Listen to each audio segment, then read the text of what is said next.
يوم 21 يناير سنة 1968 وفي عز الحرب الباردة كان في طيارة أمريكية من طراز بي 52 شايلة 4 قنابل نووية حرارية، كل قنبلة فيهم أكبر بكتير من القنبلة اللي انفجرت في هيروشيما. الطيارة دي كانت طايرة في مهمة سرية هدفها هو الرد على أي هجوم سوفيتي نووي محتمل على الأراضي الأمريكية، وفجأة كابينة الطيار ولعت والنار خرجت عن السيطرة وما عادوش عارفين يسيطروا عن الطيارة.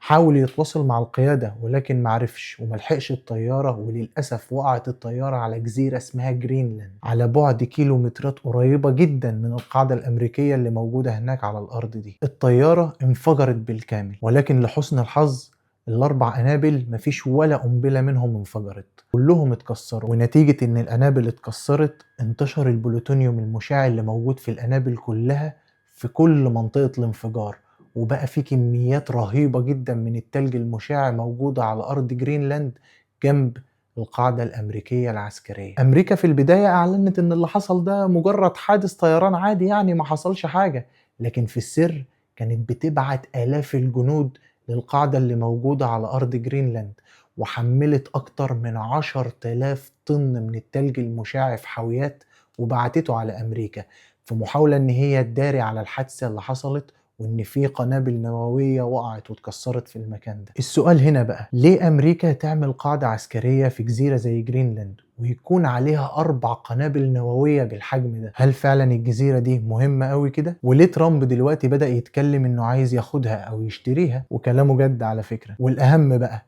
هل ده ليه علاقة بينا إحنا هنا في مصر؟ تعال أوضح لك الصورة من الآخر. أنا محمد فرج وده كلير فيو.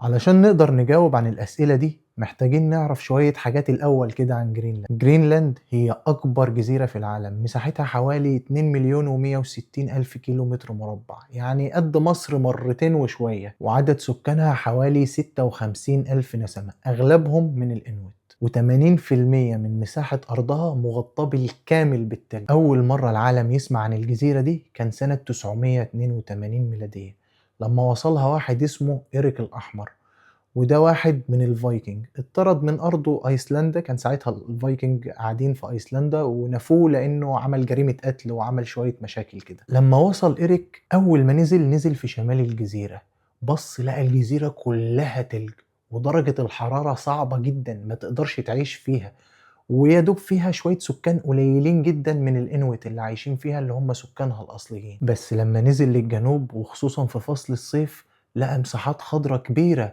وأنهار، والجو إلى حد ما كويس، يعني تقدر تعيش. بس الفكرة بقى إن الوضع ده مش بيستمر أكتر من 3 شهور اللي هم 3 شهور الصيف، يعني درجة الحرارة لما نقول وصلت وبقت دفا 15 درجة. وهنا فكر إيريك وجات له فكرة، وانا ليه ما اجيبش اهلي وشويه ناس من الفايكنج واجي اعيش على الجزيره دي؟ بعدين رجع فكر قال لك طب انا هقنعهم ازاي؟ ده ارض كلها تلج ويا دوب هم 3 شهور بس اللي بيبقوا الجو فيها حلو ومكان فيه خضار ومش عارف ايه. ومن هنا جت الخدعه اللي ايريك عملها، قال لك انا هسمي الارض دي جرينلاند، يعني الارض الخضراء، رغم ان هي مش خضراء هي بيضة، بس هو قال يسميها كده. ولما رجع لأهله بعد 3 سنين، ودي كانت مدة النفي اللي هو اتنفاها على فكرة، رجع لأيسلندا وحكى لأهله ولكل الفايكنج عن جرينلاند، قد ايه أرض خضراء ومليانة أنهار وجميلة.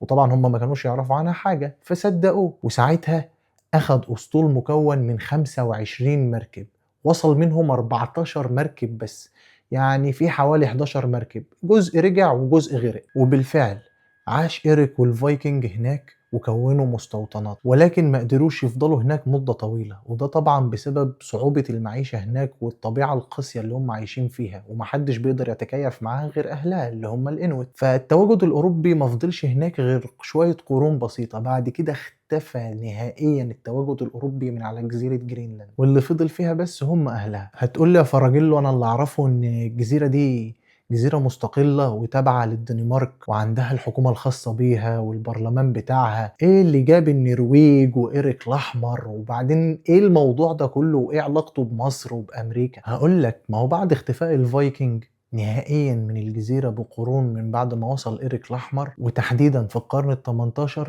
النرويج والدنمارك كانوا في اتحاد اسمه اتحاد الدنمارك النرويج. والدنمارك ساعتها قالت احنا والنرويج واحد، والنرويج وصلت زمان هناك على جرينلاند، يبقى جرينلاند دي بتاعتنا. وسنة 1721 وصل مبشر دنماركي اسمه هانس إيجدا، راح علشان ينشر تعليم الدين المسيحي في الجزيرة اللي الدنمارك قالت إن هي بقت بتاعتها خلاص رسمي. ومن يومها أصبحت جزيرة جرينلاند تابعة للاتحاد الدنماركي النرويجي. سنة 1814 انتهى الاتحاد بين الدنمارك والنرويج، لكن الدنمارك احتفظت بالجزيرة، ومن وقتها والجزيرة أصبحت دنماركية فقط رسميا. فضل الموضوع زي ما هو كده لغاية ما حصل أكبر حدث غير شكل الكرة الأرضية في التاريخ الحديث، الحرب العالمية الثانية. بعد الحرب اتقسم العالم لمعسكرين، معسكر غربي بقيادة أمريكا ودول الحلفاء، ومعسكر شرقي بقيادة الاتحاد السوفيتي. وبعد الحرب بسنتين بس بدأت الحرب الباردة سنة 1947 بين أمريكا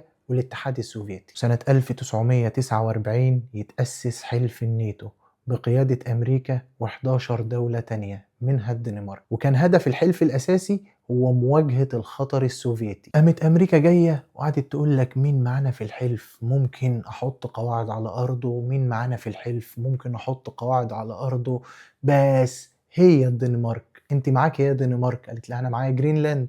قالت لها طب ممكن نعمل اتفاقية ما بيننا واحط قاعدة عسكرية على ارضك؟ الدنمارك ساعتها وافقت، مفيش مشاكل، دي معايا في حلف الناتو وفي المعسكر الغربي وهي الكبير بتاع العالم. وفعلا سنة 1951 وقعت الدنمارك وامريكا اتفاقية دفاع ثنائي، وعلى اساسها تم انشاء قاعدة ثول على ارض جرينلاند المملوكة او التابعة لدولة الدنمارك، اللي حصل عندها حادثة الطيارة اللي حكيناها في اول الحلقة. والمفروض ان القاعدة دي طبقا للاتفاق ما بين أمريكا والدنمارك تكون قاعدة دفاعية، يعني تحط عليها دفاع جوي، أنظمة رادار، وممنوع تواجد أسلحة نووية فيها نهائيا.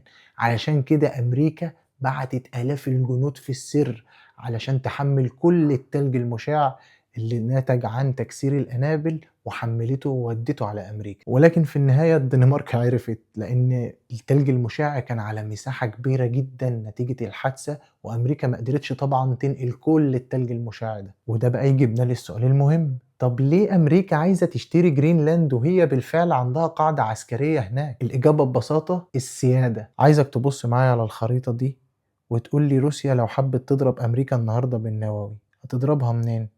هتقول لي هتضربها يا إما من فوق أوروبا لو حبت تضرب شرق أمريكا، ولو حبت تضرب غرب أمريكا هتضربها من الاتجاه التاني من ناحية ألاسكا. مش محتاجة يعني. هقول لك أنت صح ومش صح، هي ممكن تضربها كده لكن ده مش أقصر طريق. بص معايا كده على الخريطة دي، ده كوكب الأرض وده طريق أقصر بكتير لروسيا لو عايزة تضرب صواريخ على أمريكا. فأمريكا عايزة جرينلاند دي تكون خط دفاعها الأول، وهتكون جزء مهم جدا من نظام القبة الذهبية الدفاعي اللي هم بيبنوه حاليا. وفي نفس الوقت أمريكا عايزة تفرض سيادة على منطقة القطب الشمالي لأنها منطقة مليانة ثروات غير مكتشفة، وروسيا ليها النصيب الأكبر في الثروات دي بحكم إن شواطئها أكبر وأطول بكتير على المنطقة دي، وأمريكا مش هتسيب حاجة زي دي في إيد الروس. النقطة التانية بقى ودي ليها علاقة بالصين والسيادة الاقتصادية أكتر، وهي دي النقطة اللي تهم مصر. بص معايا كده على الخريطة دي، الطريق اللي باللون الأزرق ده هو طريق التجارة الحالي بين الصين وأوروبا،